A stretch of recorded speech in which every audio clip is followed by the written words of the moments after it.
Hi, welcome back to I kitchen. ഞാൻ നോമ്പിന് മുന്നേ തന്നെ ബജ്ജി ബോണ്ട മിക്സ് ഉണ്ടാക്കിയിട്ടുണ്ടായിരുന്നു. അപ്പോൾ മിക്സ് ഉണ്ടാക്കുന്നതിൻ്റെ വീഡിയോ കൊടുക്കുന്നുണ്ട്. പിന്നെ അതിൻ്റെ ഒപ്പം ഈ മിക്സ് വെച്ചിട്ട് ഉണ്ടാക്കിയിട്ടുള്ള ഉള്ളിവടയുടെ വീഡിയോയും കൂടെ കൊടുക്കുന്നുണ്ട്. ആദ്യം നമുക്ക് മിക്സ് എങ്ങനെയാണ് റെഡിയാക്കുന്നതെന്ന് നോക്കാം. ബ്ലെൻഡറിൻ്റെ വലിയ ജാറിലോട്ട് 2 കപ്പ് കടലമാവ് ചേർത്ത് കൊടുക്കുന്നുണ്ട്.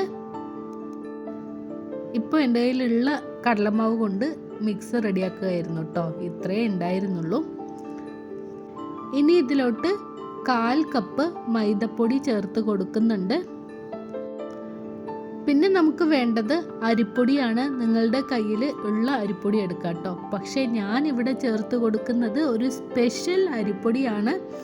നിങ്ങൾക്ക് വീഡിയോയിൽ അത്ര ക്ലിയർ ആയിട്ട് കാണാൻ കഴിയുന്നില്ല. ഞാൻ അവസാനം ഇതിൻ്റെ ഫോട്ടോ കൊടുക്കുന്നുണ്ട് കേട്ടോ.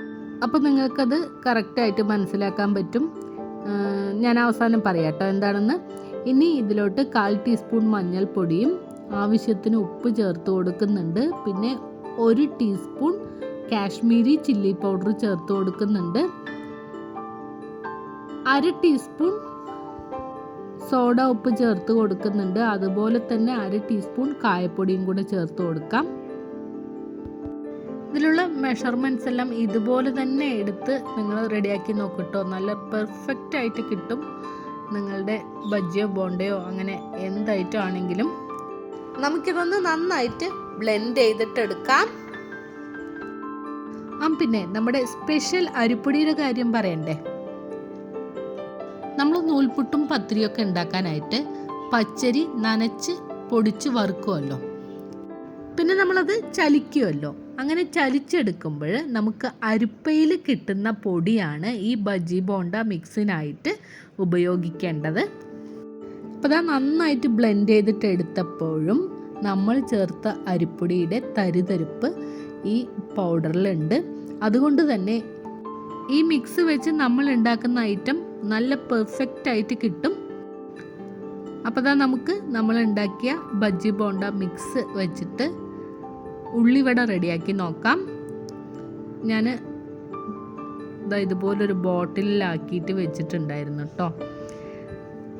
1 കപ്പ് ബജ്ജി ബോണ്ട മിക്സ് എടുക്കുന്നുണ്ട്. നോമ്പ് സമയത്ത് തീരെ സമയം ഉണ്ടാവില്ല. അപ്പോൾ ഇതുപോലൊന്ന് റെഡിയാക്കി വെക്കുമ്പോൾ നമുക്ക് വളരെ ഈസി ആയിട്ട് തോന്നും. കഴിഞ്ഞ 2-3 വർഷങ്ങളായിട്ടാണ് ഞാൻ ഇതുപോലൊന്ന് റെഡിയാക്കി വെക്കുന്നത്. ഇനി ഇതിലോട്ട് നമുക്ക് ആവശ്യത്തിനുള്ള വെള്ളം മാത്രം ചേർത്ത് കൊടുത്തൊന്ന് മിക്സ് ചെയ്തെടുത്താൽ മതി. അപ്പോൾ വളരെ ഈസി അല്ലേ ഇതുപോലെ റെഡിയാക്കാനായിട്ട്. ഈ സമയത്ത് ഒന്നും മിക്സ് ചെയ്ത് ബുദ്ധിമുട്ടേണ്ട ഒരു ആവശ്യമില്ല. ഞാൻ ഇതിലോട്ട് 1/4 കപ്പ് വെള്ളം എടുത്തിട്ടുണ്ട് കേട്ടോ. ഞാൻ അതിൻ്റെ അളവും കൂടെ ഒന്ന് പറഞ്ഞുതരാം. 1/4 കപ്പ് വെള്ളം എടുത്തിട്ടുണ്ട്. അതും മുഴുവനായിട്ട് ചേർത്ത് കൊടുക്കേണ്ട ആവശ്യമില്ല. 3 ടേബിൾ സ്പൂണൊക്കെ വെള്ളം ബാക്കിയുണ്ട് കേട്ടോ. ഇത്രയും വെള്ളം മതി. ഉള്ളി വടയായതുകൊണ്ട് ഒരുപാട് ലൂസാക്കുന്നില്ല. ഈ ഒരു അയവിൽ ഞാൻ കലക്കി വെച്ചിട്ടുണ്ട്. ഇനി നമുക്കിതൊന്ന് 1 മണിക്കൂർ റെസ്റ്റ് ചെയ്യാൻ വെക്കണം. ആ സമയം കൊണ്ട് നമുക്ക് ഇതിലേക്കുള്ള ഉള്ളി ഒന്ന് റെഡിയാക്കി എടുക്കാം.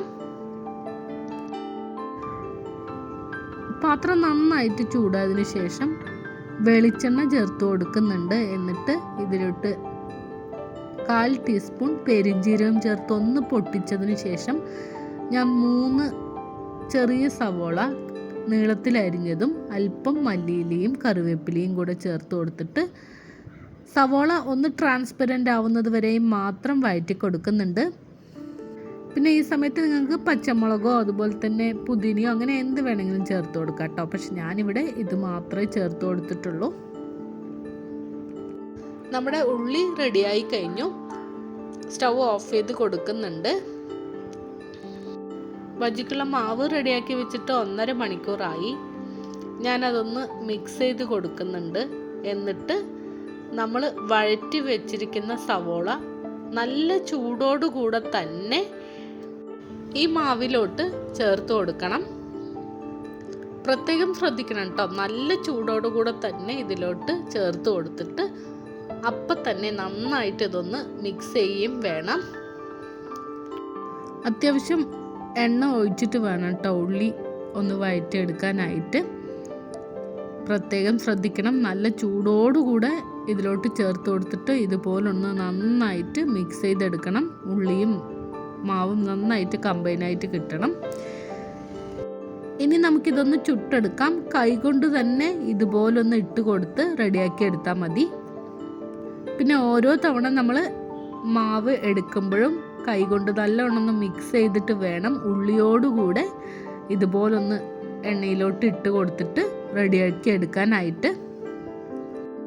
പിന്നെ ആദ്യം ഫുൾ ഫ്ലെയിമിൽ വെക്കുക കേട്ടോ. എന്നിട്ട് ഫ്ലെയിം ഒന്ന് കുറച്ച് വെച്ചിട്ട് റെഡിയാക്കി എടുക്കണം. അല്ലെങ്കിൽ പുറത്ത് കരിഞ്ഞു പോകും, അകത്ത് അധികം വെന്തിട്ടുണ്ടാവില്ല. അപ്പോൾ ഫ്ലെയിമൊക്കെ ഒന്ന് അഡ്ജസ്റ്റ് ചെയ്തിട്ട് ഇതുപോലെ ഒന്ന് റെഡിയാക്കി എടുക്കുക. അപ്പോൾ നമ്മുടെ ഉള്ളിവട റെഡിയായി കഴിഞ്ഞു. 3-4 ബാച്ചായിട്ട് ഞാൻ ഉള്ളിവട മുഴുവൻ ചുട്ടെടുത്തിട്ടുണ്ട്. ഇന്ന് കഞ്ഞിയുടെ കൂടെ ഉള്ളിവടയാണ് കേട്ടോ. ഞാൻ പല രീതിയിലും ബജി ബോണ്ട മിക്സ് റെഡിയാക്കി ഉപയോഗിച്ചിട്ടുണ്ട്. പക്ഷെ കപ്പി ഉപയോഗിച്ച് ഇതുപോലെ മിക്സ് റെഡിയാക്കുകയാണെങ്കിലാണ് ബജിയും ബോണ്ടയൊക്കെ നല്ല ടേസ്റ്റി ആയിട്ട് കിട്ടുന്നത്. ഇതിനൊരു സ്പെഷ്യൽ ടേസ്റ്റ് തന്നെയാണ്. നിങ്ങളുടെ കയ്യിൽ കപ്പി ഉണ്ടെങ്കിൽ ഇതുപോലെ തന്നെ ഒന്ന് റെഡിയാക്കി നോക്കൂ. ഞാനിത് വോയിസ് ഓവർ കൊടുക്കുമ്പോഴാണ് ശ്രദ്ധിച്ചത്, കപ്പി ചേർക്കുമ്പോൾ കറക്റ്റായിട്ട് കാണുന്നുണ്ടായിരുന്നില്ല. അപ്പോൾ ഇതുപോലെ വീഡിയോ കൊടുക്കാമെന്ന് വിചാരിച്ചു. അതുകൊണ്ടാണ് ഇത് ലാസ്റ്റ് കൊടുക്കാൻ കാരണം. ഇതാണ് പച്ചരി ചലിക്കുമ്പോൾ അരിപ്പയിൽ കിട്ടുന്ന തരിയുള്ള അരിപ്പൊടി. ചെറിയ തരികളും പിന്നെ ചെറിയ ബോളും കട്ടകളും ഒക്കെ ആയിട്ടാണ് നമുക്കിത് കിട്ടുക കേട്ടോ. ഞങ്ങളുടെ നാട്ടിൽ ഇതിനെ കപ്പി എന്നാ പറയുക. നിങ്ങളുടെ നാട്ടിൽ എന്താ പറയുകയെന്ന് എനിക്കറിയില്ല. ഞാനിതൊരു കണ്ടെയ്നറിലാക്കി സ്റ്റോർ ചെയ്തിട്ട് ഇതുപോലെ ഉപയോഗിക്കാറുണ്ട്. ഏതായാലും നല്ലൊരു മിക്സ് വെച്ചിട്ട് ഉണ്ടാക്കിയ കിടിലൻ ഉള്ളിവട റെഡി ആയിട്ടുണ്ട്. ഇതുപോലെ ഒന്ന് ട്രൈ ചെയ്ത് നോക്കുക. എന്നിട്ട് ഫീഡ്ബാക്ക് കമൻറ്റ് ബോക്സിൽ അറിയിക്കുക.